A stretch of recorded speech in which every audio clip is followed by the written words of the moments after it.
السلام عليكم الشيرات، ان شاء الله تكونوا غايه لاباس، صحتكم مليحه ومهنيين وانتم تشوفوا هذا الفيديو تاعنا اليوم راح ندير معكم العسل، وصفه صادقه ناجحه 100%. خدميه وعينيك مغمضين. تخدميه لكاع المعسلات تاعك، المقروض، القريوش، البقلاوه، المهم كاع المعسلات تاعك. نبدو بسم الله على بركه الله. المكونات عندي كيلو تاع سكر، كاس تاع الماء، ولي طرونش تاع الليم. هنا كي نبغي نخدم العسل انا دائما نخدم في طاوه تكون ثقيله ولا طاجين يكون ثقيل باش العسل يجي صادق وناجح 100%.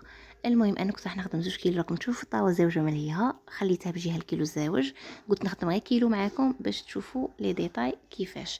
المهم فرغت كاع هذاك الكيلو، نزيد عليه العصره تاع الليم يليق الليم الشيرات، نعصر الليمه مليح من بعد كينا، ونزيد هذا الطرونش تاع الليم مع السكر.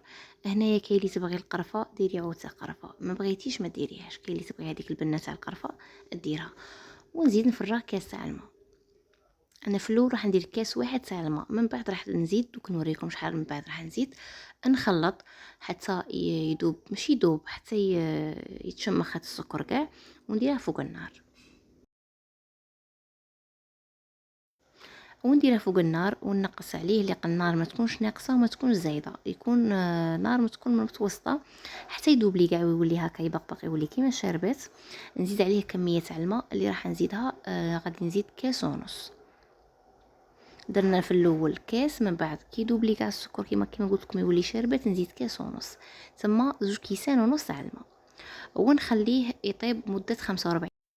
وهنا كي يبدا يطيب لك، هنا تحكمي في اللون تاعه، تبغيه دوغي تبغيه صفر كيما تبغي، من بعد تخليه يبرد وتخليه بجهه حتى يحكم روحه. وهنا شوفي لي كيفاش يجي ما شاء الله، يجي ناجح. وهنا اللي بغات تخدمه وتخليه مده طويله ديري شويه شب كي يبدا يطيب لك، واللي تبغى تخدم به تمتم الشب ما كان له. هذه هي، شوفوا لي النتيجه هنا ما شاء الله، كيما قلت لكم تخدموا به كاع المعسلات تاعكم. ان شاء الله تجربوا الوصفه وتعجبكم، نتلاقوا ان شاء الله في وصفه جديده.